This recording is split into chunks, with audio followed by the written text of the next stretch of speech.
छात्रा, मैं संस्कृत अध्यापिका रीनू कुमारी आप सभी छात्रों का अपने इस चैनल द बेस्ट संस्कृत पर एक बार फिर से स्वागत करती हूँ। आज हम कक्षा 6 का चतुर्दश पाठ आदर्श विद्यालय पढ़ेंगे। आदर्श विद्यालय पाठ को हमने पहले पढ़ लिया है, पैराग्राफ वाइज उसके अर्थ भी कर लिया है। अब आज हम उसी चैप्टर के क्वेश्चन आंसर्स पढ़ेंगे। तो हमारा फर्स्ट क्वेश्चन है,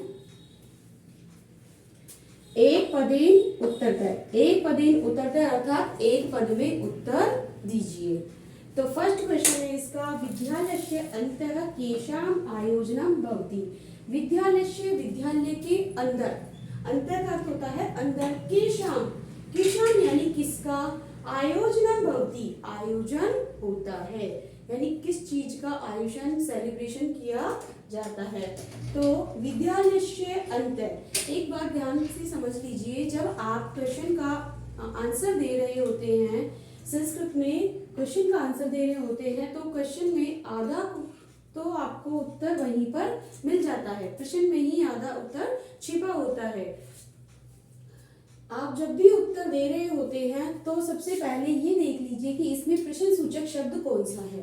उस प्रश्न सूचक शब्द पर आप सर्कल कर दीजिए, यानी उस प्रश्न सूचक शब्द को आपको हटा देना है और उसमें सेम की सेम लाइन जोड़ देनी है अपने उत्तर के साथ। जैसे कि इसमें उत्तर है, विद्यालयस्य अन्तः उत्सवानाम आयोजनम भवति। विद्यालय के अंदर उत्सवों का आयोजन होता है। तो अब हम जब लिखेंगे तो यहाँ लिखेंगे उत्सवा नाम, अब हमें आंसर देना है, उत्सवा नाम आयोजनम भवति। एक पद में उत्तर देना है, इसलिए हम एक ही पद में लिखेंगे, वन्यथा इसका आंसर होता है विद्यालयस्य अन्तः। विद्यालयस्य अन्तः उत्सवानाम आयोजनम भवति, ये इसका अर्थ होता। ये इसका क्या होता, अर्थ कि विद्यालयस्य अन्तः उत्सवानाम आयोजनम भवति, यानी पूरी लाइन आपको देखो वहीं पर मिल गई है, सिर्फ आपको जोड़ना है सिर्फ ये शब्द, उत्सवानाम विद्यालयस्य अन्तः उत्सवानाम आयोजनम भवति। अगर आपसे पूर्ण वाक्य में उत्तर लिया जाता कि पूर्ण वाक्य उत्तरतः, तो आप क्या करते, ये जो प्रश्न सूचक शब्द है इसको हटाकर सेम इसे ऐसे के ऐसा लिख देते, एक ये उत्सवानाम शब्द को जोड़कर। तो जब भी आपसे पूछा जाए तो सबसे पहले देखिए कि प्रश्न सूचक शब्द कौन सा है, उस प्रश्न सूचक शब्द पर सर्कल बना ले और उसे हटा दे। जब उत्तर दे रहे होते हैं तब उस प्रश्न सूचक शब्द को हटा दीजिए और जो पूरी लाइन है उसे ऐसे के ऐसे लिख दीजिए उत्तर के साथ, उत्तर के जो भी वर्ड है उसके साथ। यस, अब सेकंड क्वेश्चन है हमारा, ये हमारा फर्स्ट क्वेश्चन हो गया, फर्स्ट क्वेश्चन का आंसर हो गया। अब हम चलते हैं हमारे सेकंड क्वेश्चन की ओर।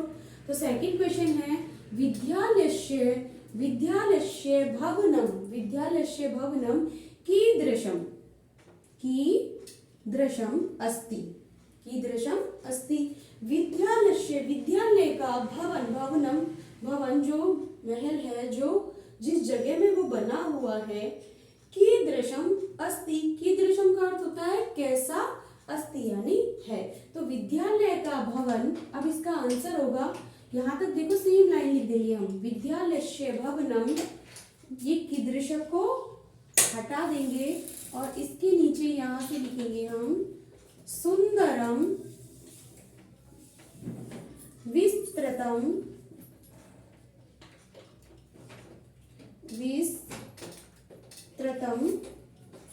च अस्ति। अगर हमें पूर्ण वाक्य में उत्तर देना है तो हम लिखेंगे विद्यालयस्य भवनम से यहाँ तक लिखेंगे, कीदृशम को हटा देंगे, सुंदरम विस्तृतम च अस्ति, यानी हमारी जो विद्यालय का भवन है सुंदर है और विस्तृत का अर्थ होता है बड़ा, सुंदर व बड़ा है, ये इसका आंसर हो जाएगा। लेकिन अब यहाँ से हमें एक पद में उत्तर मांगा है तो हम इसको एक पद में ही आंसर देंगे। यस, आगे चलिए थर्ड क्वेश्चन पर।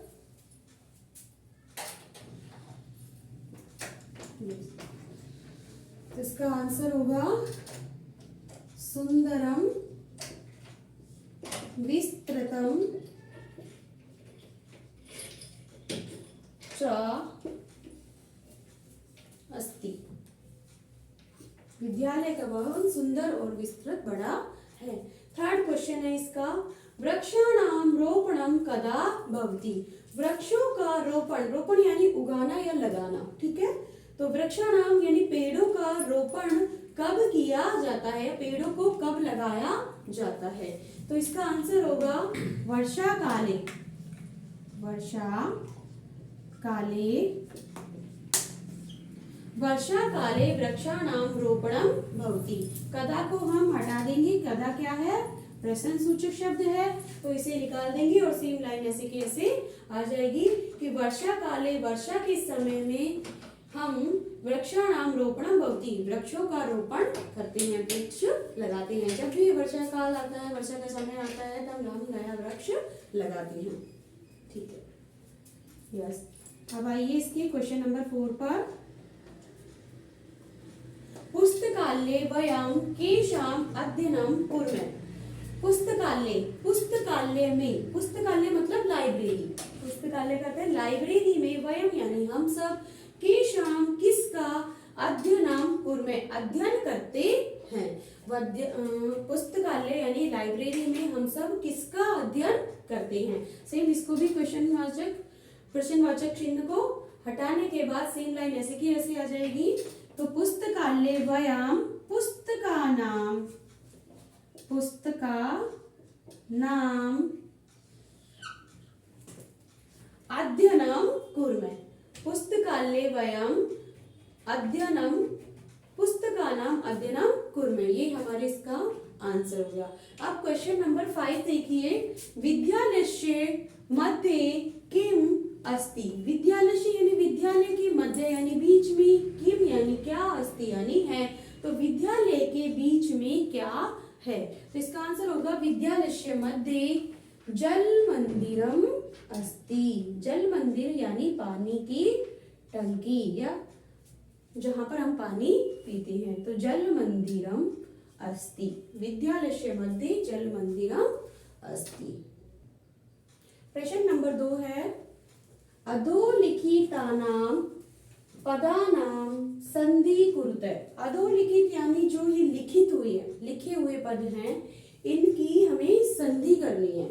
जैसे कि हमें दे रहा है यथा यानी जैसे, एक उदाहरण हमें देकर समझाया भी जा रहा है। जैसे कि विद्या प्लस आलय, विद्या प्लस आलय बराबर हो जाता है विद्यालय, यानी जब हम इन दोनों की संधि करते हैं तब ये बन जाता है हमारा विद्यालय। संधि हमेशा प्रथम वर्ण के लास्ट और जो द्वितीय वर्ण है उसका प्रथम वर्ण पे जाके वहां संधि होती है, यानी लास्ट का प्रथम जो वर्ड है, यानी प्रथम शब्द की द्वितीय और द्वितीय शब्द का प्रथम वर्ण, इन दोनों के बीच में संधि कार्य होता है, ठीक है। तो हमारा विद्या प्लस आलय बराबर बन गया विद्यालय। दूसरा हो गया क्रीडा, क्रीडा प्लस अंगणम। जब क्रीडा और अंगणम को मिलाएंगे तो क्रीडा अंगणम, क्या शब्द बनेगा, क्रीडा गणम, क्रीडा गणम यानी खेलने का मैदान। सेकंड देखिए हमारा सु प्लस उक्तय। सु प्लस उक्तय में जब हम संधि करेंगे तब लिखेंगे इसे सुक्तय, सुक्तय।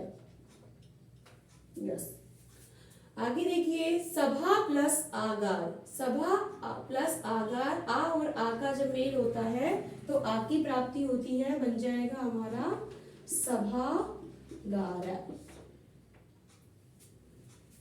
परिप्लक्ष इच्छा, इस ई और इस ई का जब हम वर्ण मेल करेंगे तब हमें बड़ी ई की प्राप्ति होगी, तो परि प्लस इच्छा बराबर परीक्षा। यस, आगे देखिए पांचवा पुस्तक प्लस आलय। पुस्तक प्लस आलय दोनों को मिलाकर लिखेंगे तो पुस्तकालय, पुस्तकालय। यस, ये हो गया हमारा क्वेश्चन नंबर 2। थर्ड क्वेश्चन है हमारा अधोलिखितानां पदानां वचनं परिवर्तनं कुरु, यानी वचन परिवर्तन कुरुते, वचन बदलने हैं हमें।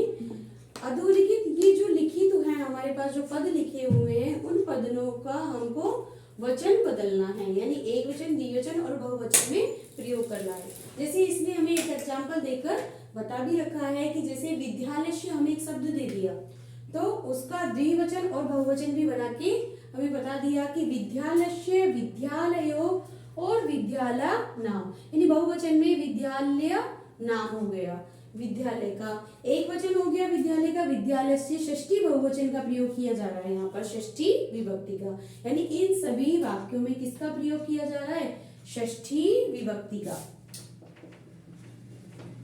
षष्ठी विभक्ति में वचन परिवर्तन हो रहा है, वचन परिवर्तन किया जा रहा है।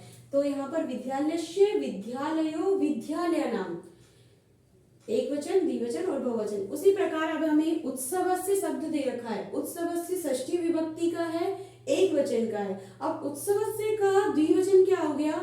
तो यहाँ बन गया उत्सवयो, उत्सवयो, और इसका बहुवचन हो गया उत्सवा नाम, उत्सवा नाम। ये इसका षष्ठी विभक्ति का बहुवचन शब्द हो गया। ठीक है, दूसरा शब्द है हमारे पास शिक्षकस्य, ये भी षष्ठी विभक्ति का एक वचन है। अब शिक्षकस्य द्विवचन क्या होगा षष्ठी विभक्ति में? तो शिक्षकयो, शिक्षकयो, और बहुवचन हो गया इसका शिक्षका नाम। क्या हो गया? शिक्षका नाम, ये इसका बहुवचन हो गया। तीसरा है हमारे पास मम, मम अश्मद शब्द का रूप है, और अश्मद शब्द में जब हम इसकी षष्ठी विभक्ति में लेके आते हैं तो मम बनता है एक वचन में। तो मम आवयो, द्विवचन होगा उसका आवयो। अस्मद शब्द के जब हम रूप चलाएंगे तो मम आवयो, और यहाँ पर बहुवचन में आएगा अस्माकम। क्या आएगा? अस्माकम,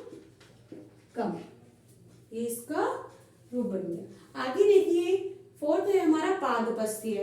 पादप का अर्थ होता है पेड़ पौधे। ठीक है, तो पादपस्य, पादपयो, षष्ठी के द्विवचन में बन जाएगा पादपयो, पादपा नाम, पादपा नाम, ये हो गया इसका बहुवचन। अब पांचवा जो शब्द है हमारा वो है वृक्षस्य। वह कौन सा शब्द है? वृक्षस्य। यहाँ हमने लिखा नहीं था, तो वृक्षस्य, वृक्षयो, वृक्षयो और वृक्षा नाम, ये वृक्षा नाम, ये हो गया हमारा क्वेश्चन नंबर 3। फोर्थ क्वेश्चन है हमारा, अधोलिखित पदानां प्रयोगं कृत्वा वाक्यानि रचय। अधोलिखित यानी कुछ पद हमें लिखे हुए हैं, लिखित में हैं, उनका प्रयोग करके हमें वाक्यों की रचना करनी है, यानी वाक्य बनाने हैं। हमें कुछ पद दिए हुए हैं, जैसे पहला पद दे रखा है हमें आदर्श। आदर्श का अर्थ होता है उच्च, तो यहाँ पर आदर्श से हमें वाक्य बनाने हैं। एषः आदर्श विद्यालय अस्ति, तो यह हमारा आदर्श विद्यालय है। एषः, यह आदर्श विद्यालय अस्ति, यह आदर्श विद्यालय है। तो सेकंड क्वेश्चन है वयम। वयम का अर्थ होता है हम सब, वयम का अर्थ होता है हम सब, तो यहाँ बना देंगे हम वयम अत्र क्रीडामः, क्रीडामः, वयम अत्र क्रीडामः, हम सब, अत्र यानी यहाँ, क्रीडामः यानी खेलते हैं, तो हम सब यहाँ खेलते हैं। नेक्स्ट है हमारा पादपा। पादप का अर्थ होता है पेड़ और पौधे, तो विद्यालय, विद्यालय, विद्यालय में या विद्यालयस्य उद्याने, विद्यालय के, विद्यालयस्य उद्याने बहवः पादपा सन्ति। ठीक है, इसका अर्थ देखिए, विद्यालय विद्यालय के उद्याने यानी बगीचे में बहवे यानी बहुत प्रकार के पादपा पेड़ पौधे संति यानी हैं। तो विद्यालय के उद्यान में बहुत सारे पेड़ पौधे हैं। थर्ड देखिए हमारे योगासन है। योगासन यानी योगासन का क्या है, तो अस्माकं जीवने, वाक्य में प्रयोग करेंगे इसका, अस्माकं जीवने योगासनम अति महत्वम अस्ति। अर्थ देखिए, अस्माकं जीवने हमारे जीवन में योगासन का बहुत महत्व है। अति यानी बहुत, महत्व यानी महत्व, अस्ति यानी है। तो योगासन का हमारे जीवन में बहुत महत्व है। आगे है सम्यक। सम्यक का अर्थ होता है अच्छा। अब इसे हमें वाक्य बनाने हैं। विद्यालये वयं सम्यक पठामहे। अर्थ देखिए इसका, विद्यालय में वयम यानी हम सब, सम्यक यानी अच्छा, पठाना यानी पढ़ते हैं। तो विद्यालय में हम सब अच्छा पढ़ते हैं। ये हमारा 4 क्वेश्चन हो गया। क्वेश्चन 5 है परस्परम सुमेलियत। परस्पर का अर्थ होता है एक दूसरे से, सुमेलियत का अर्थ होता है मिलाना। ठीक है, तो यहाँ पर स्थान और कार्य दिए हुए हैं। ये स्थान है और ये इनके कार्य हैं। जैसे सभागार, सभागार का अर्थ क्या होता है, सभागार का अर्थ होता है असेंबली हॉल, यानी जहाँ पर सभी मिलकर प्रार्थना करते हैं, ईश वंदना करते हैं। तो सभागार का अर्थ में क्या होती है, ईश वंदना होती है, योगासन करते हैं, पत्र वाचन करते हैं। तो ये सारे काम कहाँ किए जाते हैं, सभागार यानी असेंबली हॉल में। ठीक है, ये इससे स्थान मिल गया। इसको आप नंबर भी डाल सकते हैं। अगर इस प्रकार एरो न खींचकर आप यहाँ पर नंबर भी डालते हैं कि फर्स्ट क्वेश्चन का आंसर ये है। दूसरा है प्रयोगशाला। अब प्रयोगशाला का अर्थ होता है लाइब्रेरी।